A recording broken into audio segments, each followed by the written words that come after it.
차가운 밤 공기가 서울중앙지방검찰청 특수부의 창문을 두드렸다. 강지훈 검사는 굳은 표정으로 책상 위 서류산을 노려보고 있었다. 그의 별명은 저승사자였지만 지금 그는 거대한 벽에 부딪힌 기분이었다. 태섭그룹, 그리고 그 정점에 있는 최태섭 회장, 거대한 비자금 의혹과 정계로비 정황은 차고 넘쳤지만 꼬리가 잡히지 않았다. 그는 넥타이를 거칠게 풀어헤쳤다. 몇 달째 이어진 수사는 교착 상태였다. 내부 정보가 새어나가는 듯한 기묘한 낌새마저 느껴졌다. 그는 자신의 팀원들조차 완전히 신뢰할 수 없는 지경에 이르렀다. 완벽주의자이자 냉철한 승부사였던 그에게 이 패배감은 낯설고 불쾌했다. 시계는 이미 자정을 가리키고 있었다. 지훈은 무거운 몸을 일으켜 사무실을 나섰다. 최고급 세단의 정숙한 엔진음만이 지하 주차장을 울렸다. 한강을 가로지르는 다리의 불빛이 몽롱하게 번졌다. 그의 머릿속은 온통 태섭그룹의 방대한 비리 네트워크로 가득 차 있었다. 이 거대한 악의 카르텔을 무너뜨릴 결정적 한 방이 필요했다. 집에 도착했을 때 현관에는 아내 윤서연의 단정한 구두가 놓여 있었다. 두 사람은 반년 전 지인의 주선으로 만난 소개팅 자리에서 처음 만났다. 검사라는 직업의 무게에 지쳐있던 지훈에게 따뜻하고 평범한 번역가인 서연은 안식처처럼 느껴졌다. 그들의 결혼은 뜨거운 열정보다는 실용적인 이해관계와 안정에 대한 갈망으로 이루어졌다. 서연은 거실에서 따뜻한 차를 마시며 그를 기다리고 있었다. 늦었네요. 많이 힘들죠? 그녀의 목소리는 언제나처럼 차분하고 부드러웠다. 지훈은 그녀가 건네는 차를 받아들며 고개를 끄덕였다. 이 집은 서연의 취향대로 꾸며져 따뜻하고 정갈했지만 지훈은 어쩐지 이곳에 완벽히 녹아들지 못하는 자신을 발견하곤 했다. 그들의 대화는 일상적이었다. 서연은 새로 맡은 번역 작업에 대해 이야기했고 지훈은 적당히 맞장구를 치며 피곤한 기색을 감추려 했었다. 그녀는 지훈의 일에 대해 깊이 묻지 않았고 지훈 역시 그녀의 평범한 일상에 큰 의미를 두지 않았다. 그것이 그들이 합의한 암묵적인 부부의 룰이었다. 먼저 씻을게요. 지훈이 말했다. 서연은 미소를 지으며 고개를 끄덕였다. 뜨거운 물줄기 아래서 지훈은 잠시나마 최태섭의 얼굴을 잊으려 했었다. 수사 기록, 증거 목록, 용의자들의 얼굴이 머릿속에서 어지럽게 뒤엉켰다. 그는 이 결혼이 과연 옳은 선택이었는지 가끔 자문했지만 적어도 서연은 그에게 어떤 위협도 되지 않는 안전한 존재였다. 샤워를 마치고 나온 그는 침실로 향했다. 서연은 이미 잠자리에 들 준비를 마친 듯했다. 불 끌게요. 그녀의 말에 지훈은 대답 없이 침대에 누웠다. 깊은 피로감이 몰려왔지만 날카롭게 곤두선 신경은 쉽게 잠들지 못했다. 그는 눈을 감고 억지로 잠을 청했다. 얼마나 지났을까? 새벽 2시가 넘은 시간, 지훈은 낮은 목소리에 잠에서 깼다. 처음에는 잠결에 잘못 들은 것이라 생각했다. 하지만 이내 그 목소리가 서연의 것임을 깨달았다. 그녀는 침대에 없었다. 목소리는 드레스룸 쪽에서 들려왔다. 지훈은 숨을 죽였다. 서연은 평소와 달리 낮고 냉정한 톤으로 누군가와 통화하고 있었다. 플랜 B로 전환해. 7번 선수가 너무 깊이 들어왔어. 오프사이드 트랩을 준비해. 더 이상 시간을 끌 수 없어. 지훈의 머릿속이 번쩍했다. 7번 선수, 오프사이드 트랩, 축구 용어였지만 서연의 말투는 스포츠 이야기를 하는 사람의 것이 아니었다. 그는 조심스럽게 침대에서 일어나 드레스룸 문틈으로 귀를 기울였다. 타겟의 움직임은 예상대로야. 하지만 우리 쪽 수비수 하나가 흔들리고 있어. 즉시 교체해. 이번 경기는 반드시 잡아야 해. 감독님께는 내가 보고하지. 전반전은 끝났어.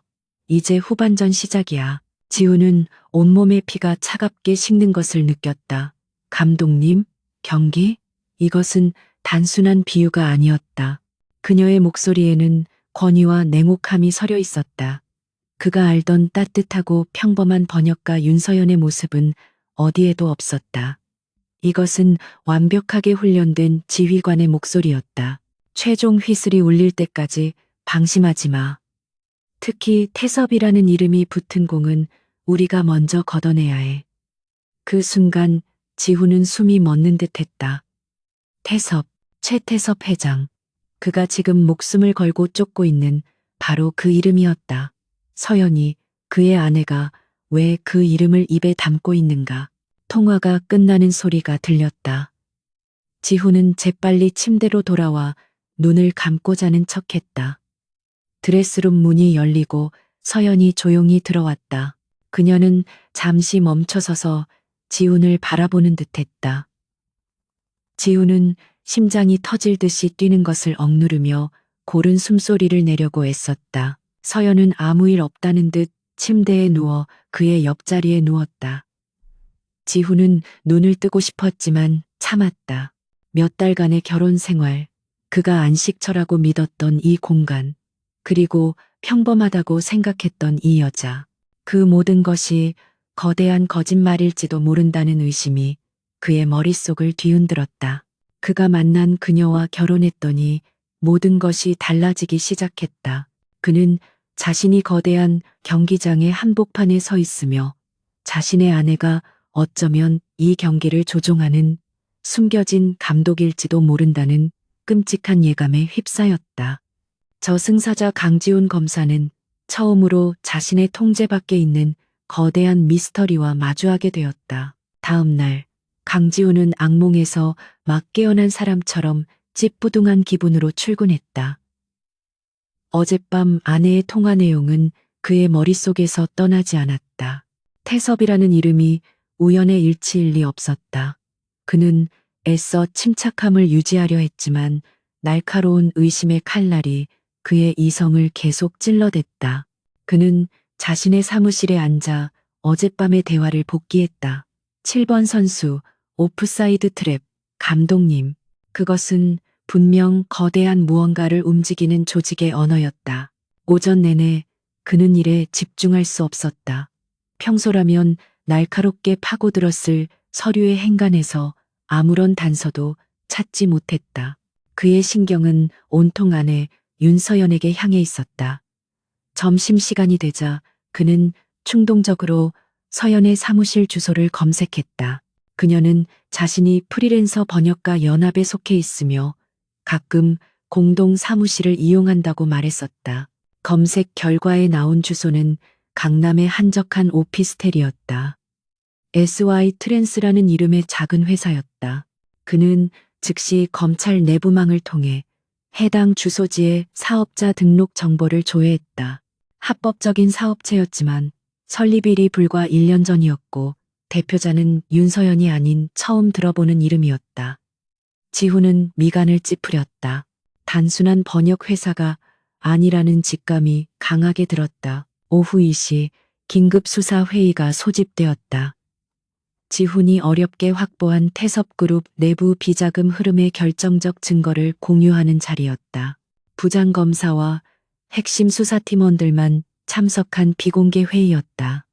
지훈은 데이터를 브리핑하며 최태섭을 압박할 마지막 카드를 설명했다. 회의는 성공적으로 끝났고 팀은 즉각적인 압수수색 영장 청구를 준비하기로 했다. 하지만 불과 3시간이 지났을 때 재앙이 닥쳤다. 언론사 속보가 터져나왔다. 단독 검찰 태섭그룹 무리한 표적 수사, 핵심 증거 조작 의혹.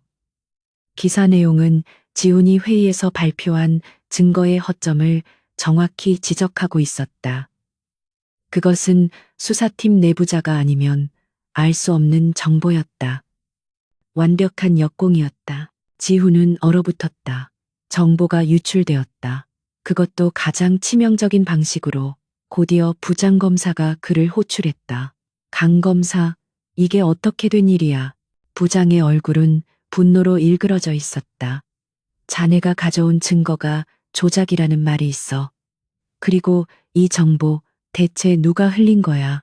지훈은 입술을 깨물었다. 조작이 아닙니다. 이것은 태섭 측의 언론 플레이입니다. 그리고 내부 유출자가 있습니다. 하지만 그의 항변은 공허하게 울렸다. 여론은 급격히 악화되었고 검찰 상층부는 즉각적인 진화에 나섰다. 윗선은 꼬리 자르기를 선택했다. 강지훈 검사. 이번 사태에 책임을 지고 수사에서 손떼. 대기 발령이야. 사실상 정직 처분이라고. 지훈은 자신의 귀를 의심했다. 그가 평생을 바친 조직이 그가 잡으려 했던 범죄자에 의해 오염되어 이제는 그를 내치고 있었다. 그는 배신감과 절망감에 휩싸여 텅 빈 눈으로 부장검사실을 나왔다. 그의 책상 위로 동료들의 수군거림이 느껴졌다. 저승사자의 추락이었다. 그는 아무것도 챙기지 않고 검찰청을 나섰다. 차가운 바람이 그의 뺨을 때렸다. 집으로 가는 길 내내 그의 머릿속은 분노로 들끓었다. 내부의 적, 그리고 어젯밤의 아내, 두 개의 퍼즐 조각이 불길하게 맞춰지고 있었다. 집에 도착했을 때 집은 비어 있었다. 서연은 외출 중인 듯했다. 지훈은 이제 더 이상 망설일 이유가 없었다. 그는 자신의 집을 마치 범죄 현장을 수색하는 검사처럼 샅샅이 뒤지기 시작했다. 거실, 침실, 주방, 모든 것이 서연의 따뜻한 취향으로 꾸며져 있었지만 이제 그 모든 것이 위선적인 가식으로 보였다. 그의 발걸음이 서재 옆에 작은 방 앞에서 멈췄다. 그곳은 서연의 개인 작업실이었다. 그녀는 항상 중요한 번역 서류가 있어서 민감하다며 문을 잠가 두었다. 지훈은 한 번도 그곳을 의심해 본 적이 없었다. 하지만 지금은 달랐다. 문은 최신형 디지털 도어록으로 잠겨 있었다. 지문과 비밀번호를 동시에 입력해야 하는 방식이었다. 지훈은 쓴웃음을 지었다. 평범한 번역가의 작업실에 이런 수준의 보안이 필요할까? 그는 검사로서 배운 몇 가지 기술을 시도했지만 문은 꿈쩍도 하지 않았다. 그는 잠시 생각에 잠겼다. 그리고는 자신의 서재로가 공구함을 가져왔다. 정직 처분을 받은 검사에게 더 이상 이를 명예도 없었다. 그는 도어록의 패널을 뜯어내기 시작했다. 전문적인 해체 작업은 아니었지만 수사 현장에서 배운 지식과 악력으로 그는 기어코 내부 회로를 노출시켰다. 몇 번의 스파크가 튄 후 도어록이 무력화되는 소리가 들렸다. 철컥. 그는 심호흡을 하고 문을 열었다. 그리고 그 안에 펼쳐진 광경을 보고 숨이 멎었다. 그곳은 작업실이 아니었다. 완벽한 통제 센터였다. 한쪽 벽면은 여러 대로 분할된 거대한 모니터로 채워져 있었고 그 위에는 복잡한 데이터와 실시간 위성 영상으로 보이는 지도들이 번쩍이고 있었다. 다른 쪽에는 강력한 서버렉이 낮게 윙윙거리며 돌아가고 있었다.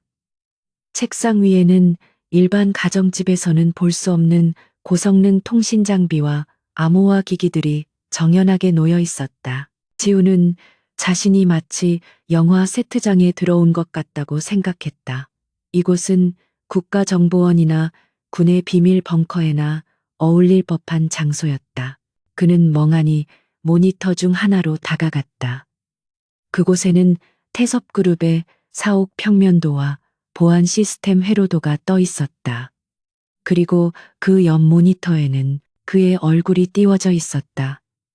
서울중앙지검 특수부 강지훈 검사라는 제목과 함께 그가 자신의 신상 파일에 손을 대려던 순간 등 뒤에서 차가운 목소리가 들려왔다.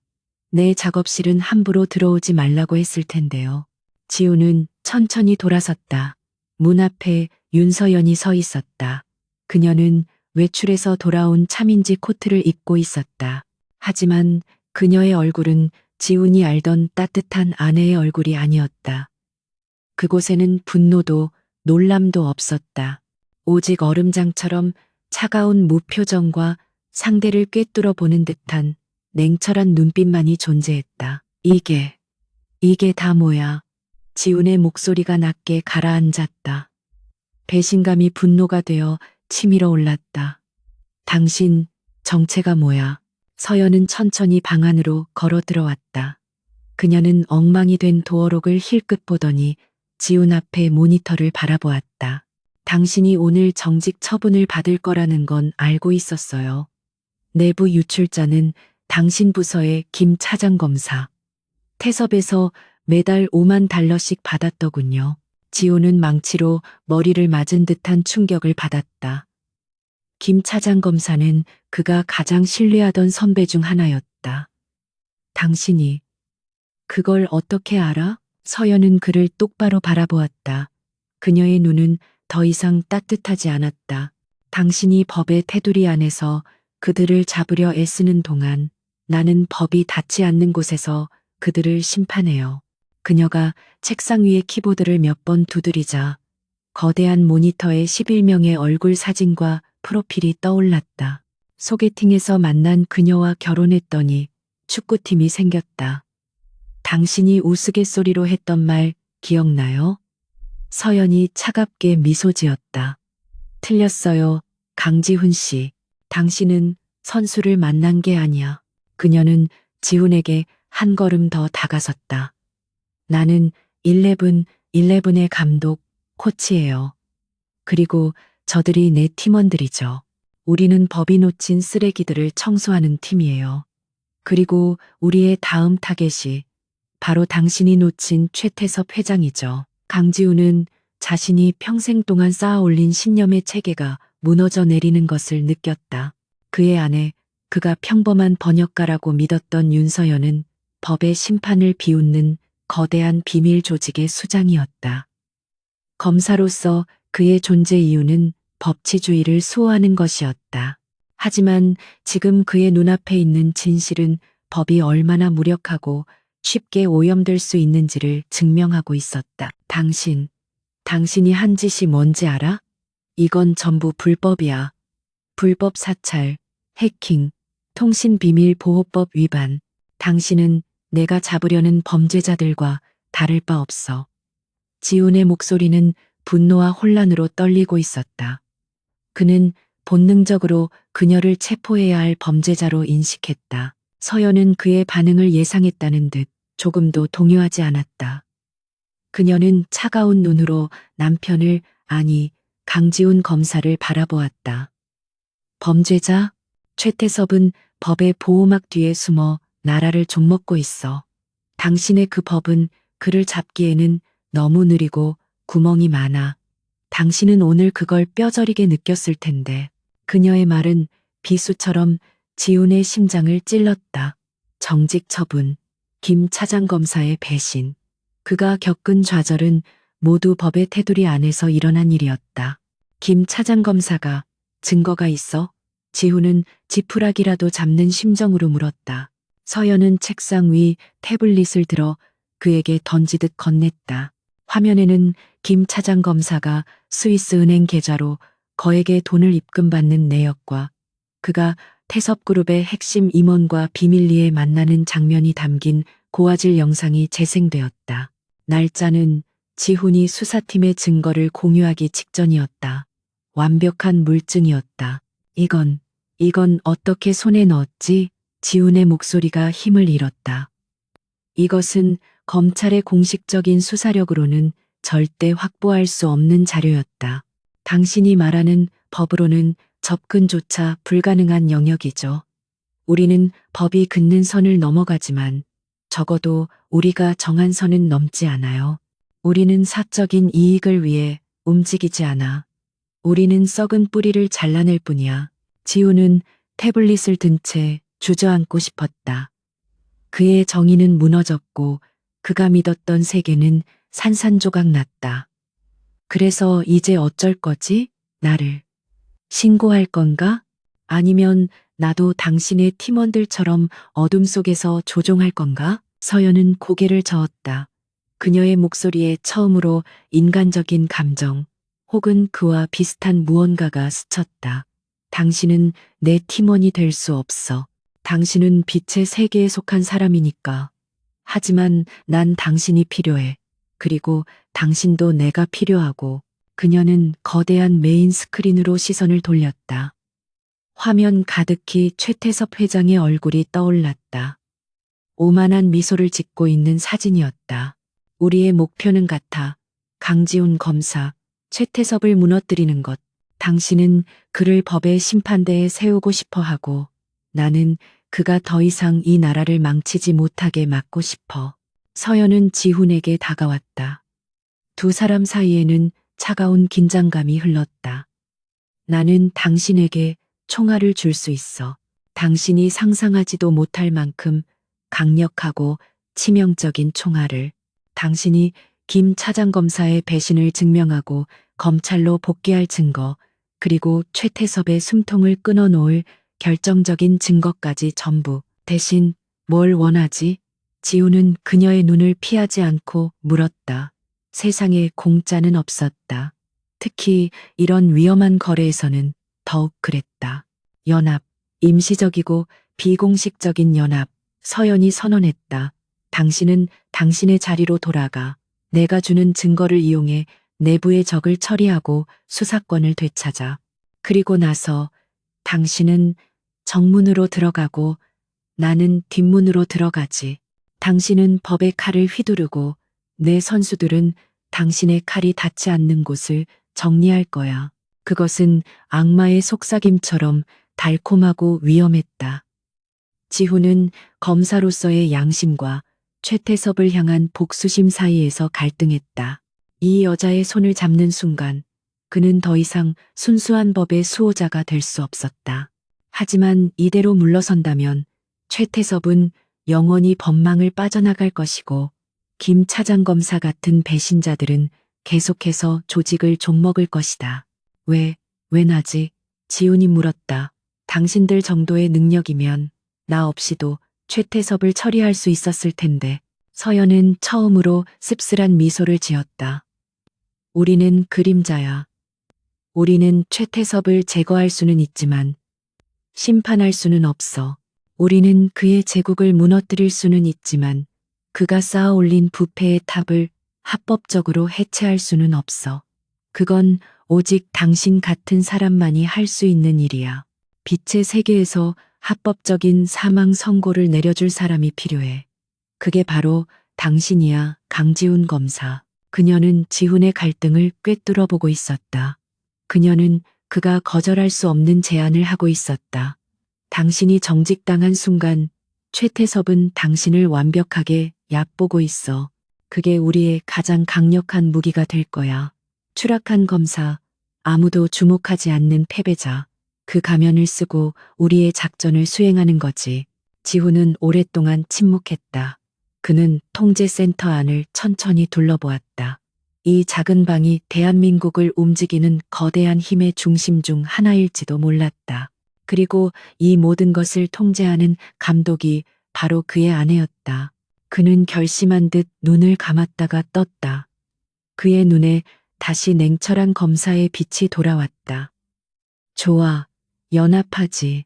하지만 조건이 있어. 서연이 흥미롭다는 듯 눈썹을 살짝 치켜 세웠다. 첫째, 11의 활동에 대해 나는 최소한의 정보만 공유받겠어. 내가 알아야 할 것만 알려줘. 당신들의 불법적인 활동에 내가 공범이 될 수는 없어. 둘째, 우리의 목표는 오직 최태섭과 그의 네트워크를 법의 심판대에 세우는 것. 그 이상도 그 이하도 아니야. 사적인 복수는 없어. 서연은 만족스러운 미소를 지었다. 합리적인 조건이네. 받아들일게. 그리고 마지막. 이 모든 것이 끝나면 당신과 나, 우리는 이 결혼에 대해 다시 이야기해야 할 거야. 지훈의 목소리는 차가웠다. 서연의 미소가 사라졌다. 그녀는 고개를 끄덕였다. 좋아, 그건. 경기가 끝난 후에 생각하지.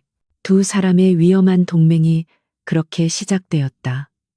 법의 수호자와 법의 파괴자. 남편과 아내, 그들은 이제 공동의 목표를 향해 달려가는 가장 불안정한 파트너가 되었다. 지훈은 자신이 지옥으로 가는 문을 열었다는 것을 알았지만 적어도 그 지옥의 끝에 최태섭이 기다리고 있다는 사실에 위안을 삼았다. 강지훈의 이중 생활이 시작되었다. 겉으로는 그는 동료들의 경멸과 연민이 뒤섞인 시선을 받는 추락한 검사였다. 그는 매일같이 감찰부에 출석해 자신의 결백을 주장하고 정직 처분의 부당함을 항변했다. 그의 모습은 처절했지만 아무도 그의 말을 진지하게 듣지 않았다. 최태섭 회장은 이미 언론을 통해 그를 무리한 수사를 강행한 무능한 검사로 낙인 찍어버렸다. 그는 이 굴욕적인 역할을 기꺼이 받아들였다. 패배자의 가면은 그의 가장 강력한 방패였다. 그는 감찰부 조사를 받는 내내 무능하고 절망에 빠진 연기를 펼쳤다. 정말입니다. 저는 억울합니다. 제발 다시 수사하게 해주십시오. 그의 호소는 공허하게 복도를 울렸지만 그의 눈빛은 그 순간에도 감찰관의 사소한 버릇까지 분석하고 있었다. 하지만 밤이 되면 그는 집안의 비밀 통제센터로 들어갔다. 그곳에서 그는 더 이상 무력한 검사가 아니었다. 수십 개의 모니터가 뿜어내는 푸른빛 속에서 윤서연은 이미 그를 기다리고 있었다. 오늘 연기 좋았어.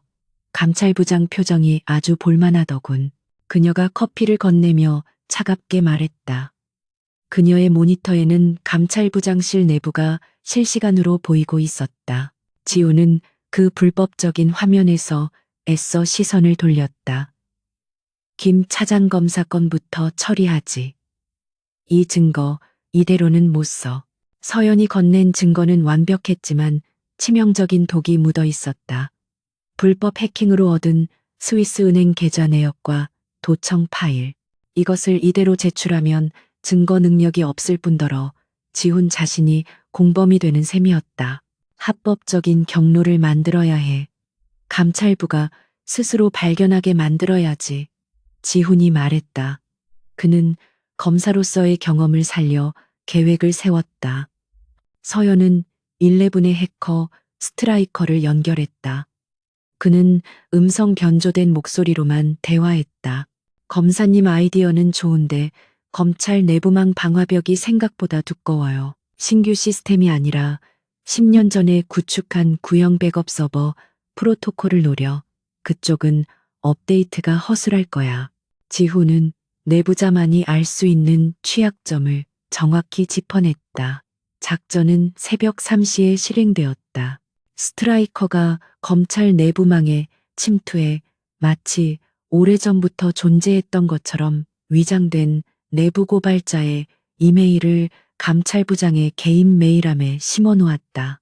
이메일에는 김 차장 검사의 차명 계좌번호 몇 개와 국내에서 태섭 측 임원과 만난 날짜가 포함되어 있었다. 다음 날 아침 감찰부는 우연히 이메일을 발견했다.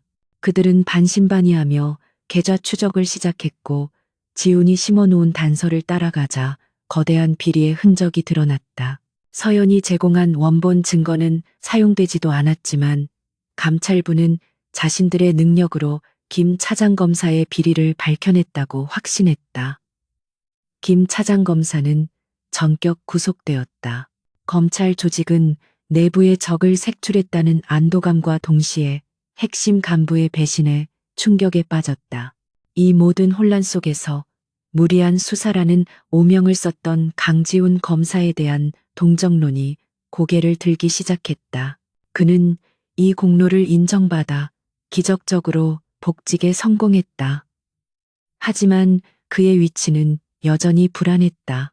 그는 태섭그룹 수사팀에 복귀했지만 이미 한 번 실패한 검사로서의 신뢰는 바닥이었다. 그는 조용히 움직여야 했다. 밤이 되면 그는 다시 서연의 선수들과 접촉했다.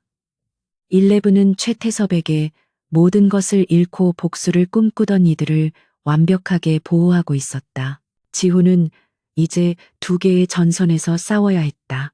낮에는 검찰청에서 합법적인 수사 절차를 밟으며 동료들의 의심을 피해야 했고, 밤에는 11의 안전가옥에서 불법적으로 확보된 증인들을 만나야 했다. 한밤중 인천항의 폐창고. 지훈은 방탄조끼를 입고 11의 경호팀과 함께 증인을 만났다. 그는 태섭그룹의 비자금을 관리하던 전직 재무팀장 박 이사였다. 최 회장은 날 죽이려 했소. 내가 아는 게 너무 많거든. 이 자료를 줄 테니 날 살려주시오. 남자는 공포에 질려 떨며 USB를 건넸다.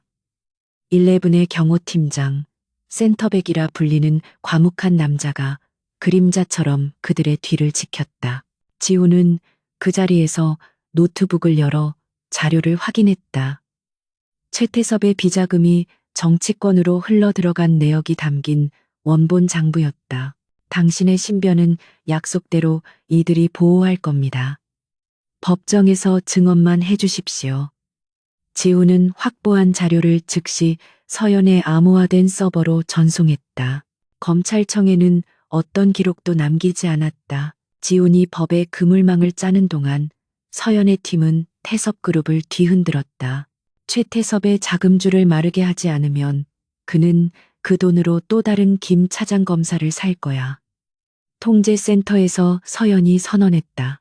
그녀의 선수들은 태섭그룹이 비밀리에 추진하던 해외 자원 개발 사업의 허점을 찾아냈다. 11의 경제분석팀은 국제환경단체를 위장해 해당 사업의 환경 파괴 문제를 공론화시켰다. 동시에 태섭 계열사의 주가가 폭락했다. 최태섭의 아들이 비밀 파티에서 마약을 투약하는 영상이 갑자기 인터넷을 통해 퍼져나갔다. 영상은 교묘하게 편집되어 출처를 알 수 없었다. 이봐, 이건 너무 위험해. 도청까지는 참았지만 이건 주가 조작이야.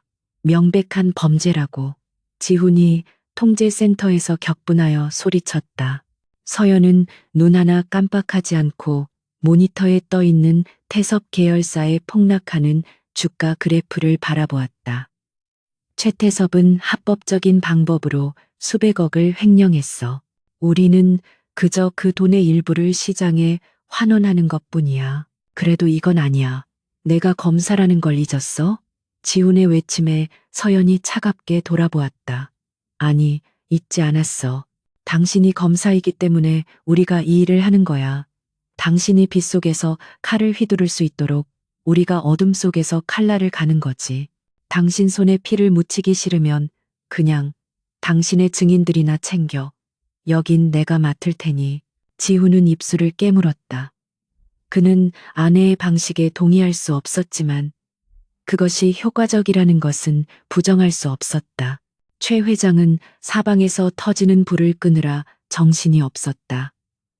그는 이 모든 공격이 조직적이라는 것을 깨닫기 시작했다. 그는 노련한 맹수였지만 지금은 보이지 않는 적에게 사냥당하는 기분이었다. 최태섭 회장은 자신의 집무실에서 최고급 위스키를 들이켰다.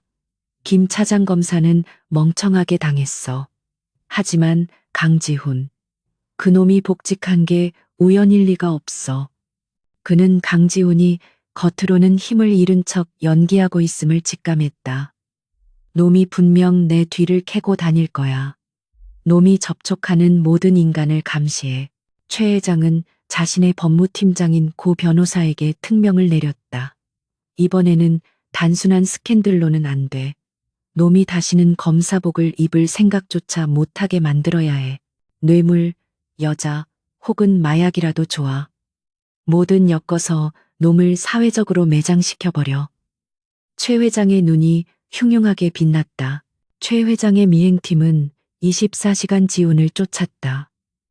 지훈은 서연의 경고에도 불구하고 검사로서의 본능을 버리지 못했다. 그는 11의 방식에 전적으로 의존하는 것을 꺼렸다. 내 수사는 내가 직접 챙겨야겠어. 그는 종종 서연의 경호팀을 따돌리고 독자적으로 움직였다. 바로 그 순간 최 회장의 함정이 빛을 발했다. 지훈은 또 다른 핵심 증인인 태섭건설의 전직 임원을 만나기 위해 약속 장소로 향했다. 그곳은 한적한 호텔의 지하 주차장이었다. 그는 증인의 안전을 위해 11에 알리지 않은 채 직접 암호화된 수사 자료가 든 서류 가방을 챙겼다. 그가 증인에게 서류 가방을 건네는 순간 수십 미터 떨어진 차량 안에서 고성능 카메라 셔터 소리가 작게 울렸다. 멀리서 찍힌 사진은 돈가방을 건네는 뒷거래 현장 그 자체였다. 증인의 얼굴은 어둠에 가려 보이지 않았고 오직 지훈의 심각한 표정과 가방만이 선명하게 찍혔다. 최 회장은 사진을 보고 만족스러운 미소를 지었다. 완벽하군. 강지훈이 태섭을 수사하는 척하면서 실은 다른 기업의 청탁을 받고 있었어. 그들은 즉시 시나리오를 완성했다. 지훈이 태섭의 경쟁사인 한미르 건설로부터 거액의 뇌물을 받고 태섭 건설에 대한 표적 수사를 진행했다는 이야기였다. 그들은 한미르 건설의 재무이사를 매수하여 그가 지훈에게 돈을 건넸다는 거짓 진술까지 확보했다. 사진은 그 뇌물 전달의 결정적 증거로 사용될 예정이었다. 최 회장은 이 자료를 검찰 내부의 또 다른 라인을 통해 감찰부에 직접 전달했다. 그는 강지훈이 다시는 기어오르지 못할 것이라 확신했다. 며칠 후 지훈이 태섭그룹 본사 압수수색 영장을 청구하기 위해 부장검사실로 향하던 순간 복도에서 그를 기다리고 있던 것은 감찰부 수사관들이었다. 강지훈 검사. 특정범죄 가중처벌법상 뇌물수수 혐의로 긴급 체포합니다. 변명은 유치장에 가서 하도록. 수갑이 그의 손목에 차가운 감촉을 남겼다. 사무실은 순식간에 아수라장이 되었다. 동료들은 경악과 불신, 그리고 일말의 고소함이 뒤섞인 표정으로 그를 바라보았다. 언론사 기자들은 어디서 정보를 들었는지 순식간에 몰려들어 플래시를 터뜨렸다. 부패검사의 몰락. 지훈은 꼼짝없이 당했다. 그는 자신이 최태섭을 너무 얕봤다는 것을 깨달았다. 그는 서연의 팀플레이를 무시하고 독자적으로 움직인 대가를 치르고 있었다. 그는 모든 것을 망쳤다. 법의 심판은커녕 자신이 범죄자가 되어 심판대에 서게 생겼다. 차가운 호송차에 오르기 직전 인파 속에서 한 여자가 그와 부딪혔다. 그는 국선 변호인을 자처하는 여자 변호사였다. 그녀는 서류를 떨어뜨리는 척하며 그의 손에 작은 쪽지를 쥐어주었다. 그녀는 11의 법률 담당 미드필더였다. 지훈은 수사관의 눈을 피해 쪽지를 주머니에 숨겼다. 차가운 유치장 바닥에 홀로 앉은 지훈은 떨리는 손으로 쪽지를 펼쳤다. 그곳에는 그의 아내 윤서연의 단호한 필체가 적혀 있었다. 함정에 걸려든 건 당신이 아니야. 최태섭이야. 그들이 당신의 사진을 찍는 순간 우리도 그들을 찍었어. 오프사이드 트랩 발동. 그대로 연기해. 지훈은 쪽지를 쥔 손에 힘을 주었다. 그는 자신이 혼자가 아님을 깨달았다. 이것은 추락이 아니었다. 거대한 반격을 위한 마지막 숨 고르기였다. 그는 눈을 감았다.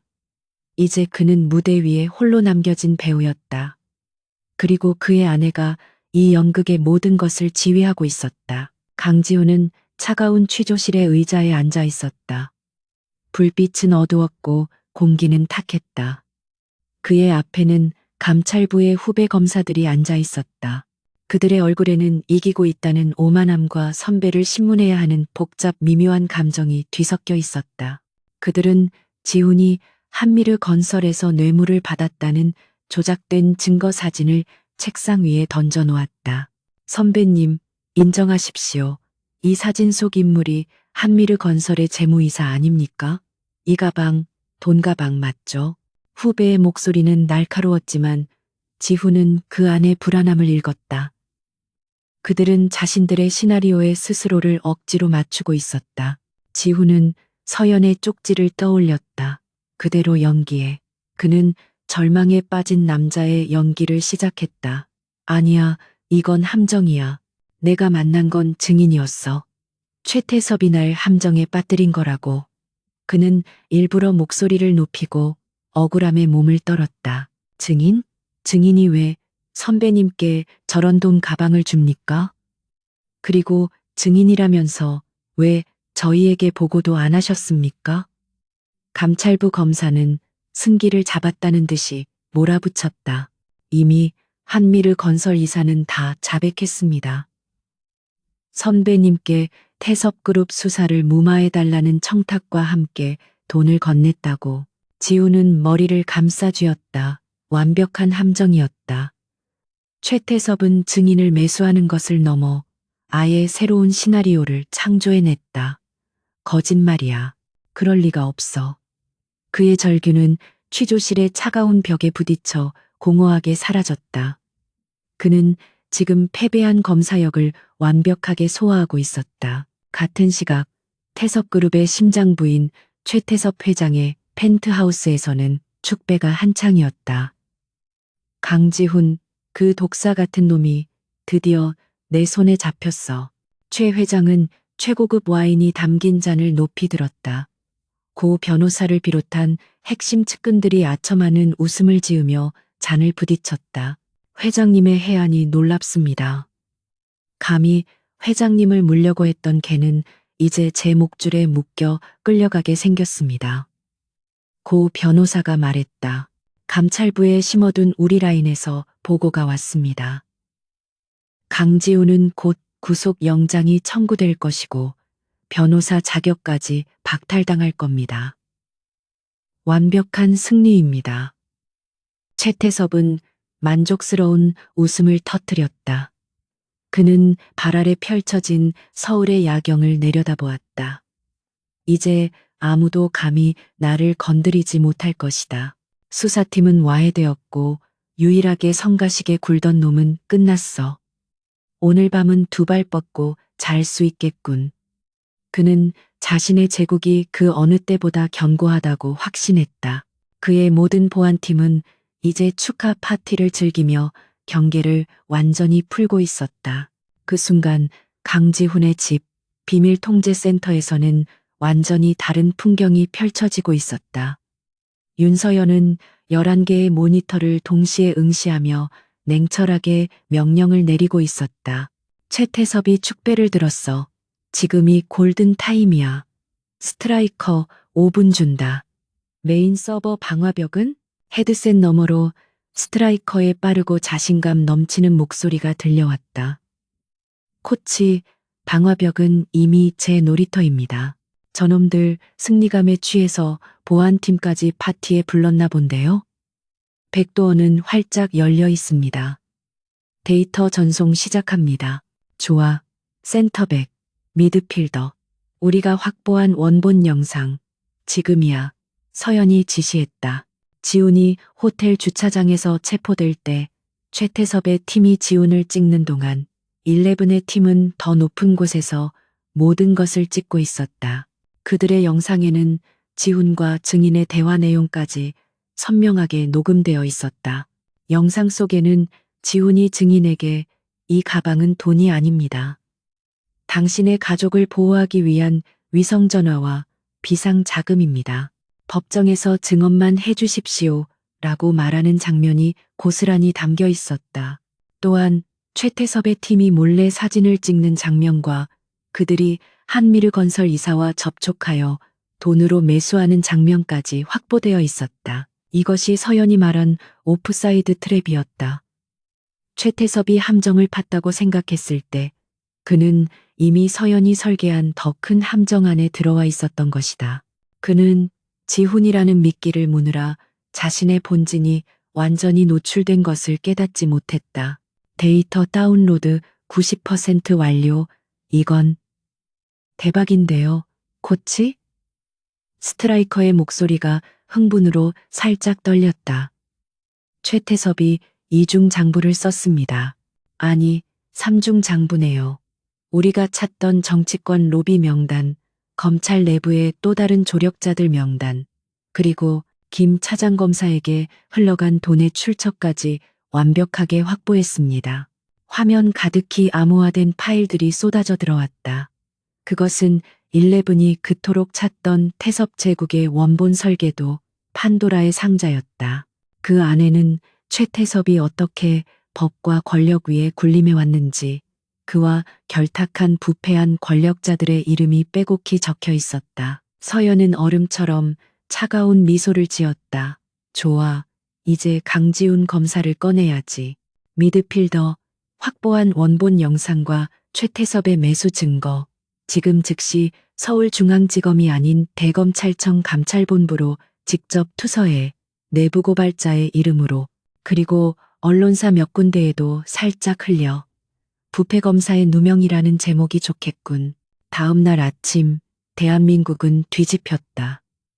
강지훈 검사의 뇌물수수 혐의가 하룻밤 사이에 최태섭 회장의 검사 매수 및 함정 수사라는 거대한 스캔들로 변해 있었다. 언론은 대검찰청에 투서된 충격적인 원본 영상을 대서특필했다. 영상에는 지훈의 결백이 명백하게 담겨 있었다. 최태섭은 자신의 펜트하우스에서 아침 뉴스를 보며 와인잔을 집어 던졌다. 이럴 리가, 이 영상은 대체 어디서 나온 거야? 당장 고 변호사 불러와. 그는 자신이 완벽하게 역공을 당했음을 깨달았다. 그는 강지훈을 잡으려다 자신의 목에 올가미를 채운 꼴이 되었다. 강지훈은 유치장에서 풀려났다. 뇌물수수 혐의는 혐의 없음으로 즉각 종결되었다. 그는 유치장을 걸어 나오며 쏟아지는 플래시 세례를 받았다. 어제와는 정반대의 상황이었다. 그는 부패검사에서 거대 권력의 함정에 맞선 영웅이 되어 있었다. 그는 굳은 표정으로 카메라를 향해 말했다. 저는 검사로서 제 일을 했을 뿐입니다. 하지만 이 과정에서 더 거대한 악의 실체를 마주했습니다. 이제 모든 것을 바로잡을 시간입니다. 그의 목소리는 낮고 단호했으며 그 선언은 최태섭을 향한 공식적인 선전포고였다. 지훈은 자신에게 배정된 차에 올랐다. 운전석에는 낯선 남자가 앉아 있었다. 강 검사님, 코치께서 모시라고 했습니다. 그는 11의 팀원이었다. 차는 검찰청이 아닌 한강변의 한적한 곳으로 향했다. 그곳에는 윤서연이 강을 바라보며 서 있었다. 지훈은 차에서 내려 그녀에게 다가갔다. 두 사람 사이에는 침묵이 흘렀다. 연기, 제법이더군. 서연이 먼저 입을 열었다. 당신 덕분에 모든 게 끝날 뻔했어. 지훈이 차갑게 대꾸했다. 서연이 그를 돌아보았다. 아니, 이제 시작이야. 그녀는 태블릿을 들어 그에게 보여주었다. 화면에는 11이 확보한 최태섭의 비밀 장부가 떠 있었다. 당신이 유치장에서 연기하는 동안 우리는 최태섭의 심장을 훔쳤어. 이제 진짜 경기를 시작할 시간이야. 강지훈 검사. 지훈은 태블릿을 바라보았다. 그곳에는 그가 그토록 찾아 헤매던 모든 증거가, 그리고 그가 상상했던 것보다 훨씬 더 거대한 부패의 네트워크가 담겨 있었다. 그는 이제 돌아갈 다리를 잃었다. 아니, 애초에 돌아갈 다리는 없었다. 그는 아내와 함께 이 위험한 경기의 마지막 휘슬이 울릴 때까지 달려야 했다. 대검찰청 중앙수사부는 전례 없는 긴장감에 휩싸였다. 강지훈 검사가 누명을 벗고 화려하게 복귀한 지 불과 24시간 만에 대한민국을 뒤흔들 거대한 작전이 준비되고 있었다. 그는 더 이상 서울중앙지검의 일개 검사가 아니었다. 11이 제공한 판도라의 상자, 즉 최태섭의 비밀장부는 그를 대검찰청 직속 특별수사팀의 팀장으로 만들었다. 그는 서연이 합법적으로 가공해준 내부 고발 자료를 들고 검찰총장과 독대했다. 자료에는 최태섭과 결탁한 현직 고위 검사들과 정치인들의 이름이 적나라하게 담겨 있었다. 총장은 선택의 여지가 없었다. 검찰 조직 전체의 명운이 걸린 일이었다. 그는 강지훈에게 전권을 위임했다. 조직을 위해서라도 썩은 도려내야 하네. 자네 손으로 마무리하게. 작전명은 최종 휘슬, 파이널 위슬이었다. 강지훈이 지휘하는 공식 수사팀 100여 명과 서연이 지휘하는 11의 11명, 빛과 어둠의 팀이 하나의 목표를 향해 움직이고 있었다. 작전 뒤 대의 새벽, 강지훈은 집안의 통제센터에서 마지막 브리핑을 가졌다. 모니터 속 11명의 팀원들과 그의 아내, 그리고 그가 서 있었다. 오늘 우리는 태섭타워의 심장부로 들어간다. 목표는 최태섭 회장의 펜트하우스에 숨겨진 원본 장부다. 지훈이 말했다. 스트라이커가 확보한 디지털 파일은 강력했지만 최태섭 같은 노예한 자는 분명 아날로그 형태의 보험을 가지고 있을 터였다. 우리가 정문으로 들어가는 순간 최태섭은 모든 자료를 파기하려 할 것이다. 서연이 차갑게 말을 받았다. 그럴 일은 없어. 내가 그렇게 두지 않을 거니까. 그녀는 스트라이커를 향해 고개를 돌렸다. 서버실은 코치 이미 제 손안에 있습니다. 태섭타워의 모든 보안 시스템은 10분 뒤 정확히 오전 7시 정각에 제 통제하에 들어옵니다. 그들은 자신들의 시스템이 완벽하게 작동하고 있다고 믿게 될 겁니다. 스트라이커의 자신감 넘치는 목소리가 들려왔다. 센터백, 미드필더, 당신들은 강 검사팀보다 5분 먼저 최상층부에 도달해야 해. 최태섭의 개인 경호팀은 당신들 몫이야. 어떤 물리적 충돌도 외부에 노출되어선 안 돼. 조용하고 신속하게. 서연의 명령은 간결하고 단호했다. 지훈은 이 불법적인 작전 회의의 중심에 서 있는 자신이 이질적으로 느껴졌지만 더 이상 망설임은 없었다. 그는 아내의 눈을 바라보았다. 그럼 시작하지. 오전 7시 수십 대의 검은색 세단과 수사 차량이 사이렌을 울리며 태섭타워로 진입했다. 강지훈 검사가 압수수색 영장을 들고 로비에 들어섰다. 태섭그룹의 변호인단과 보안팀이 즉각 그들을 막아섰다. 이게 무슨 짓입니까? 영장도 없이 무단으로 침입하다니. 지훈은 차가운 눈으로 영장을 그들의 얼굴 앞에 펼쳐 보였다. 대한민국 검찰청입니다.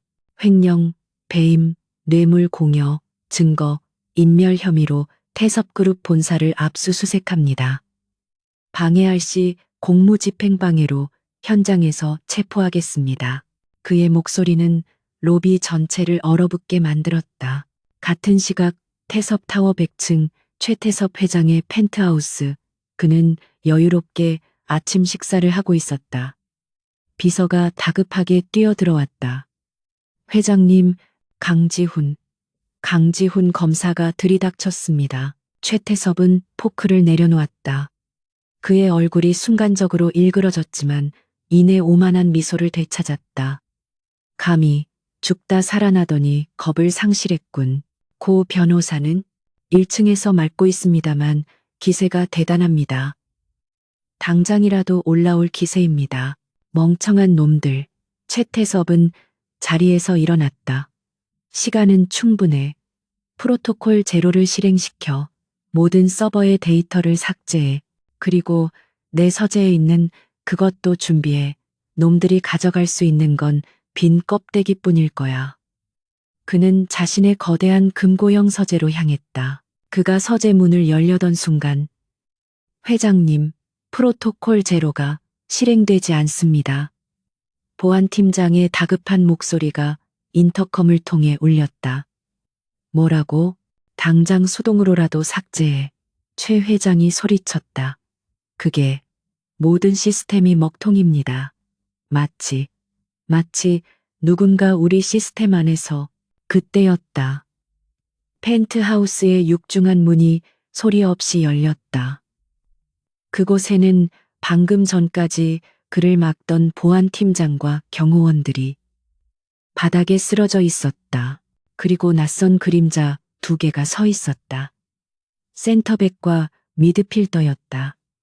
그들은 유령처럼 소리 없이 최태섭의 심장부에 도달해 있었다. 당신들, 대체 누구야? 최태섭은 공포에 질려 뒷걸음질 쳤다. 센터백은 아무 말 없이 그에게 다가가 그의 손목을 꺾어 제압했다. 한편 1층 로비의 강지훈은 태블릿을 통해 스트라이커의 신호를 받았다. 선수 입장 완료. 엘리베이터 가동합니다. 막아서던 변호인단을 향해 지훈이 외쳤다. 길을 비켜라. 수사관들이 방패로 그들을 밀어내고 지훈과 핵심팀은 유일하게 작동하는 엘리베이터에 탑승했다. 엘리베이터는 다른 층을 모두 무시하고 100층으로 직행했다. 엘리베이터 문이 열렸을 때 지훈은 모든 상황이 정리되어 있는 것을 보았다. 복도에는 최태섭의 사설 경호원들이 조용히 제압되어 있었다. 그리고 펜트하우스 문이 열려 있었다. 수사관들이 먼저 진입해 현장을 확보했다. 지훈은 펜트하우스 안으로 걸어 들어갔다. 최태섭은 자신의 화려한 집무실 한가운데서 센터백에게 팔이 꺾인 채 무릎을 꿇고 있었다. 그의 오만하던 얼굴은 공포와 불신으로 일그러져 있었다. 이게 무슨 짓이야? 강지훈, 내 놈이 감히. 최태섭이 짐승처럼 으르렁거렸다. 지훈은 그를 차갑게 내려다보았다. 최태섭 회장, 당신의 제국은 끝났어. 센터백은 지훈에게 고개를 끄덕인 후 미드필더와 함께 홀연히 사라졌다. 마치 처음부터 그곳에 없었던 것처럼 수사관들은 그들이 누구인지 물을 생각조차 하지 못했다. 그들은 지훈의 비밀팀 정도로만 생각했다. 네가 감히 나를, 너 따위 검사놈이. 최태섭은 여전히 현실을 부정했다. 내가 누군지 알아? 이깟 압수수색으로 날 무너뜨릴 수 있을 것 같아? 내 변호인단이 널 다시 감옥에 쳐넣을 거야. 지훈은 아무 말 없이 그의 서재로 걸어 들어갔다. 그리고 벽에 걸린 거대한 그림 뒤에 숨겨진 비밀 금고를 바라보았다. 스트라이커가 이미 비밀번호를 해제해 놓은 상태였다. 지훈이 손잡이를 돌리자 육중한 문이 열렸다. 그 안에는 그가 찾던 원본 장부, 최태섭의 모든 죄악이 담긴 아날로그 기록물이 잠들어 있었다. 지훈은 장부를 들고 나와 최태섭의 책상 위에 던졌다. 이것도 당신 변호인단이 처리해 줄 수 있나? 최태섭의 눈이 절망으로 가득 찼다. 그는 모든 것이 끝났음을 직감했다. 그는 자신이 강지훈이라는 검사 하나와 싸우고 있다고 생각했다. 하지만 그는 자신이 보이지 않는 거대한 팀과 싸우고 있었다는 것을 깨닫지 못했다. 어떻게 내 금고를. 지훈은 그에게 다가갔다. 당신은 너무 오만했어, 최 회장. 당신은 법 위에 군림할 수 있다고 믿었지. 하지만 당신이 간과한 게 있어. 지훈은 창밖을 바라보았다. 태섭타워 아래로 그가 지휘하는 수사팀이 개미처럼 움직이고 있었다. 당신은 나 하나를 상대하고 있다고 생각했지만 사실 당신은 이 경기의 감독을 화나게 만들었어. 감독? 그게 무슨 개소리야. 최태섭의 목소리가 떨렸다. 지훈은 그의 귓가에 낮게 속삭였다. 소개팅에서 만난 여자와 결혼했더니 축구팀이 생겼더군. 당신은 오늘 그 팀에게 완패했어. 최태섭은 그 말의 의미를 이해할 수 없었다. 하지만 그는 자신의 패배가 한 명의 검사 때문이 아니라는 것만은 분명히 알 수 있었다. 그는 알 수 없는 거대한 힘에 의해 완전히 농락당했다. 지훈은 그의 어깨를 누르고 있던 공포의 정체를 알았다.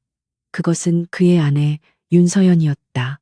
최태섭, 특정경제 범죄, 가중처벌 등에 관한 법률 위반, 뇌물공여, 증거인멸 및 교사 혐의로 당신을 긴급 체포합니다.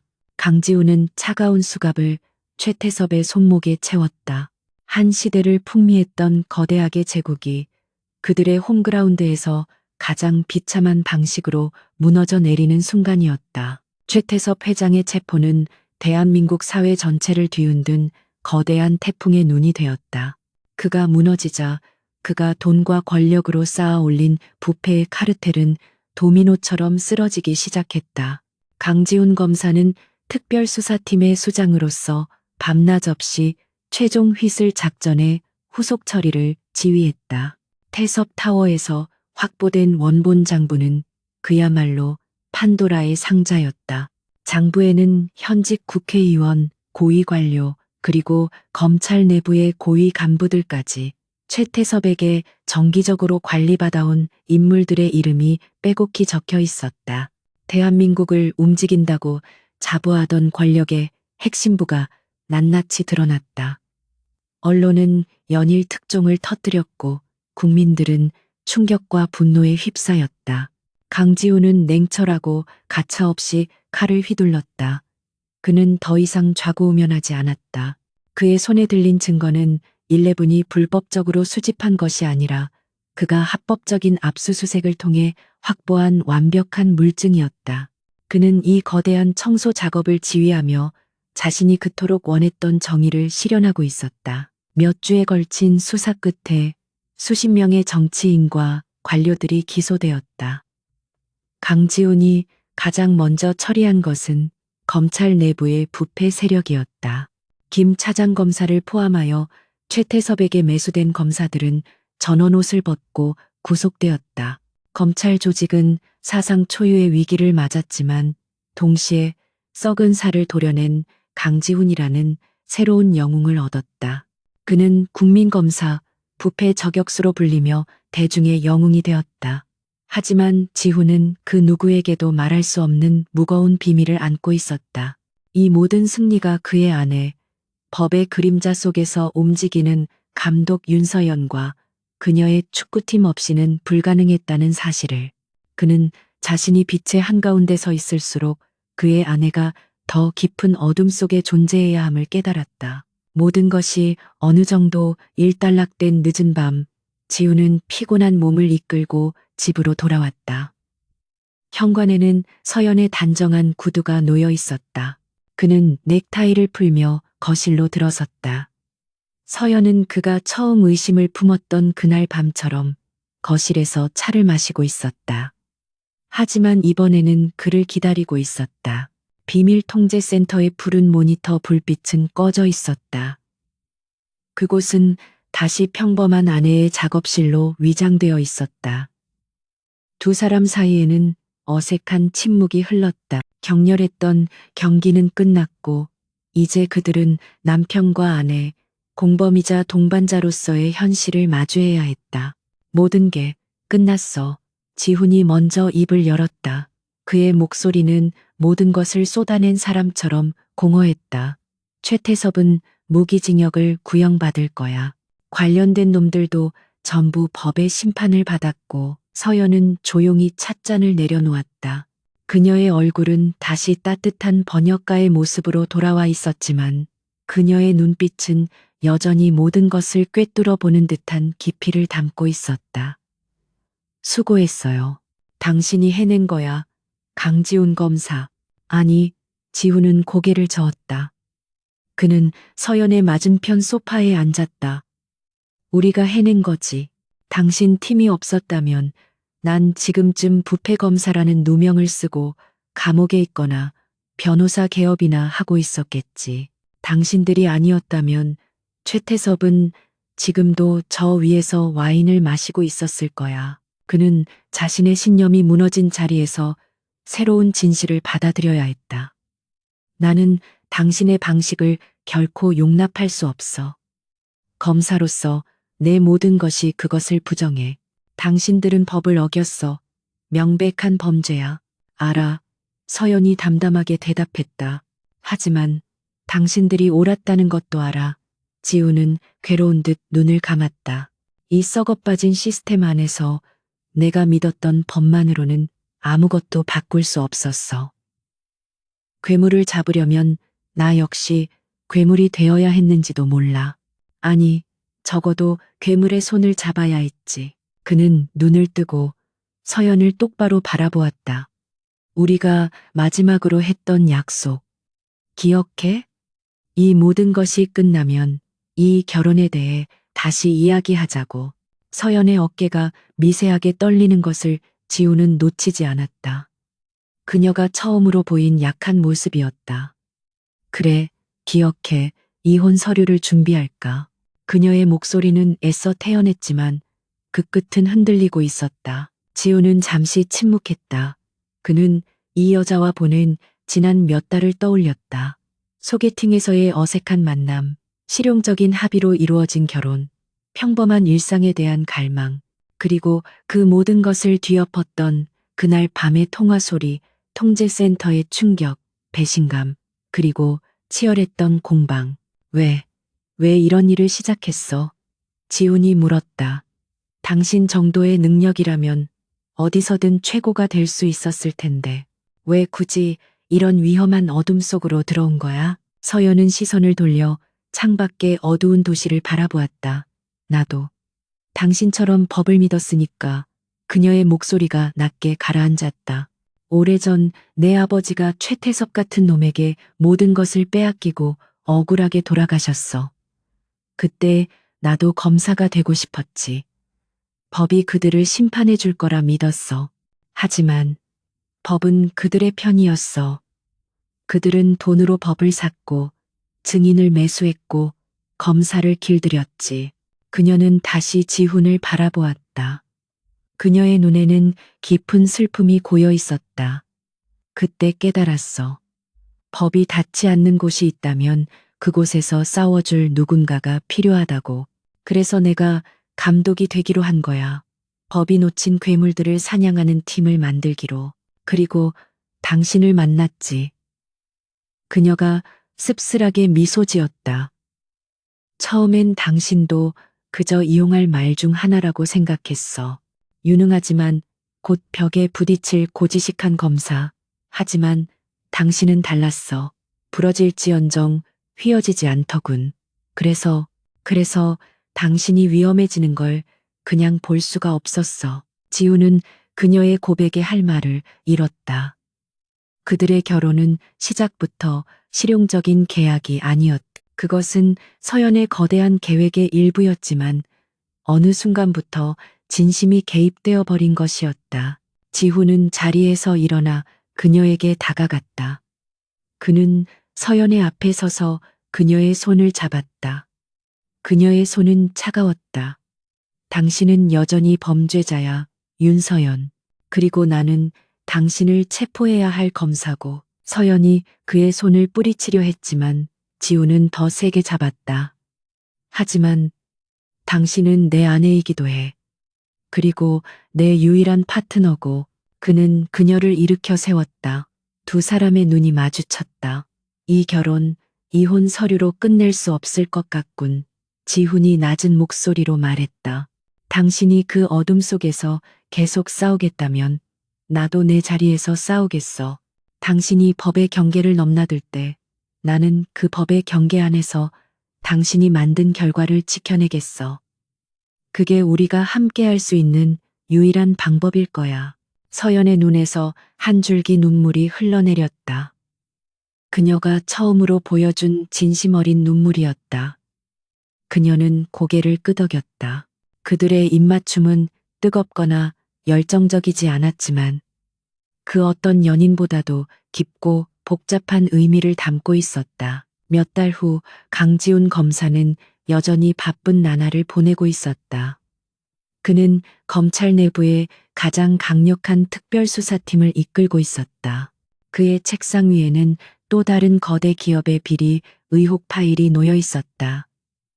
그는 파일을 검토하다가 문득 고개를 들었다.